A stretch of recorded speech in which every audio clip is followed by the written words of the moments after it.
네, 안녕하세요. 서울 사대내과 의원의 윤상원입니다. 저희 의원은 당뇨병 적정성 평가 1등급 기관으로 당뇨에 대해서 쉬운 설명과 함께 적절한 관리를 해드리고 있습니다. 저를 믿고 한번 따라와 주시죠. 자, 먼저 당활색소가 5.7에서 6.4인 분들 안심하고 계신가요? 많은 분들이 당뇨병 진단이 나오기 전까지는 괜찮다라고 생각을 하고 있습니다. 하지만 최근 연구들에서는 당뇨 전 단계에서도 이미 혈관 합병증이 시작될 수 있다라고 보고 있고 눈, 콩팥, 신경 등 우리 몸의 작은 혈관들이 조용히 손상되기 시작하는 시기일 수도 있습니다. 당뇨 전 단계라고 방심하지 마시고 지금부터 꼭 관리가 필요합니다. 앞서 말씀드린 내용은 이러한 연구를 바탕으로 정리한 내용인데 보기에도 머리가 아프니 다음 장에서 정리해서 보여드리도록 하겠습니다. 자, 앞선 논문은 당활색소가 5.7에서 6.4에서도 합병증이 발생할 수 있다는 것을 보여주고 있는데요. 그 이유를 하나하나씩 살펴본다면 먼저 당뇨 전 단계, 즉 아까 말씀드린 당활색소 5.7에서 6.4에서는 혈당이 정상이긴 하지만 조금 높아진 상태이기 때문에 이런 지속적인 고혈당은 우리 몸에 산화 스트레스와 염증을 유발하게 됩니다. 즉 세포에 미세한 손상이 시작된다는 뜻이죠. 그 다음으로 영향을 받는 건 바로 혈관인데요. 혈관 안쪽을 감싸는 내피세포의 기능이 떨어지면서 혈관이 서서히 딱딱해지고 좁아지고 막히기 쉬운 상태가 됩니다. 이게 바로 미세혈관 합병증의 시작인 거죠. 뇌당능 장애는 그냥 혈당만 살짝 높은 상태가 아닙니다. 사실은 이 시점부터 인슐린 저항성과 대사 이상이 본격적으로 시작됩니다. 지방간, 복부 비만, 고지혈증이 함께 따라오게 되는 것이죠. 문제는 고혈당 하나로 끝나지 않는다는 겁니다. 고혈압, 고지혈증, 복부 비만 등 여러 위험 요소가 함께 생기면서 결국에는 심근경색이나 뇌졸중 같은 큰 혈관 질환으로 이어질 수 있습니다. 따라서 당뇨 전 단계 환자들도 합병증이 진행될 수 있으니 당뇨의 철저한 관리가 필요하다는 것을 말하고 있는 내용인 것이죠. 그래서 당뇨 전 단계 환자들, 당활색소가 5.7에서 6.4인 분들은 당 조절이 꼭 필요한 거죠.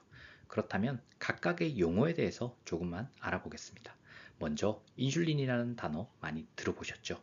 인슐린이 정확하게 뭘 하는 호르몬일까요?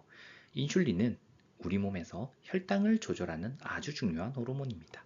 그렇다면 이 호르몬은 어디서 만들어질까요? 바로 췌장에서 만들어집니다. 그래서 췌장이 아프면 당 조절이 어려워지는 거죠. 우리가 밥이나 빵, 과일 같은 음식을 먹으면 혈당이 올라갑니다. 그러면 췌장에서 인슐린이 나와서 혈당이 너무 높아졌네. 내려가자 하고 작동을 시작하게 되는 거예요. 인슐린은 혈액 속의 포도당을 우리 몸의 세포로 이동시켜주는 역할을 합니다. 특히 근육, 간, 지방세포에 포도당을 보내 에너지원으로 사용하게 되죠. 덕분에 우리는 음식으로 받은 에너지를 잘 저장하고 활용할 수 있게 됩니다. 따라서 인슐린이 잘 작동하지 않거나 부족해지면 혈당이 계속 높아지고 결국 당뇨병으로 이어질 수 있습니다. 건강한 식사와 운동은 인슐린이 잘 작동하도록 돕는 최고의 방법이기 때문에 운동, 식이 조절, 체중 조절은 꼭 필요합니다. 자, 그러면 앞에서 인슐린에 대해서 알아봤고, 인슐린의 작용 기전은 알겠어요.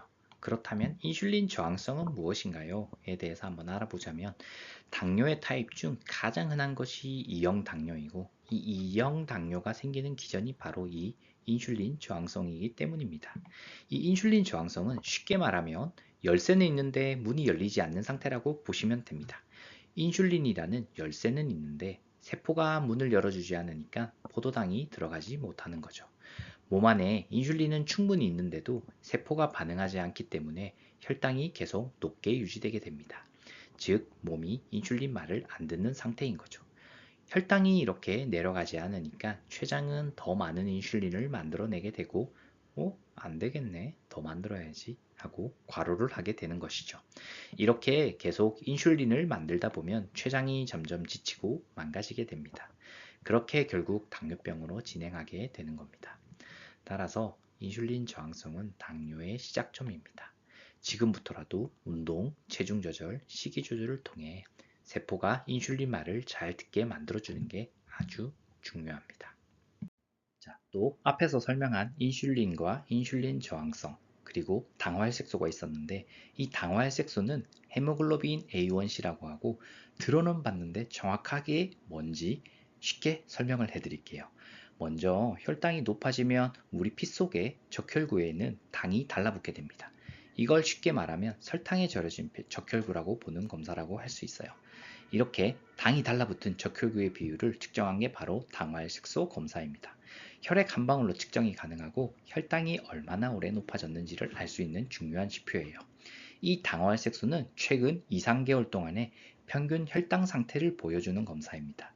그래서 공복 혈당이 정상이어도 헤모글로빈 A1C, 즉 이 당화혈색소가 높으면 평소 혈당이 자주 올라갔다는 뜻을 의미해요. 그래서 당뇨를 진단하거나 관리할 때는 이 당화혈색소가 가장 정확하고 중요한 지표입니다. 따라서 2, 3개월에 한 번 꼭 체크가 필요합니다.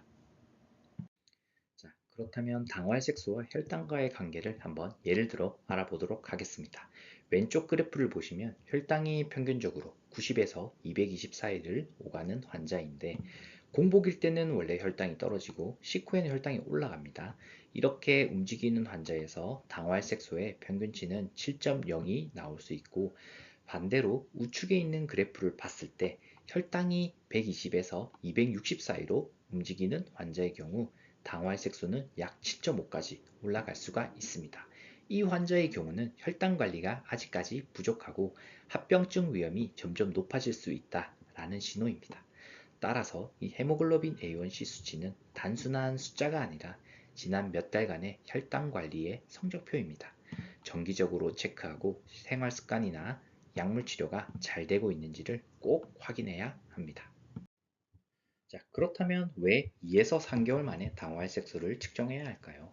그 이유는 바로 적혈구의 수명 때문인데 적혈구는 우리 몸에서 약 3개월을 생존하는데 우리 혈관 내의 혈당이 이 적혈구에 부착이 되며 이를 측정한 수치가 당화혈색소이기 때문에 당화혈색소는 적혈구의 수명이 다하는 약 2에서 3개월을 기준으로 바뀌게 됩니다.